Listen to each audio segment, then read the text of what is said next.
evaluate is the limit x tends to 2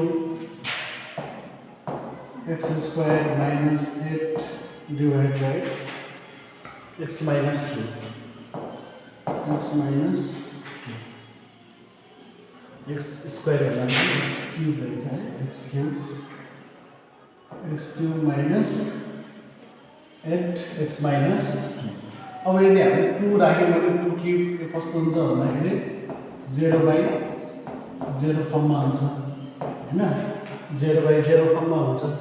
त्यसैले अब हामीले चाहिँ यसलाई सोलुसन गर्दाखेरि के गर्नु पर्यो भन्दाखेरि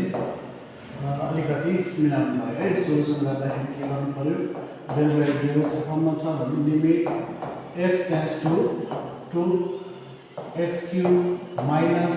2 क्यूब गराउन सकियो हैन x क्यूब minus 2 क्यूब गराउन सकियो divide by x minus 2 equal to limit x tends to 2 अब यो a cube minus b cube formula हैन a cube minus b cube formula use गर्नु पर्यो के हुन्छ a minus b a square plus ab भनेको 2x भइहाल्यो plus b square भनेको 2 स्क्वायर भने 4 whole divide by x minus 2 हैन अब यो x minus 2 के भयो त क्यान्सल भयो बाँकी रह्यो limit x tends to 2 x square plus 2x plus 4 मा हामी चाहिँ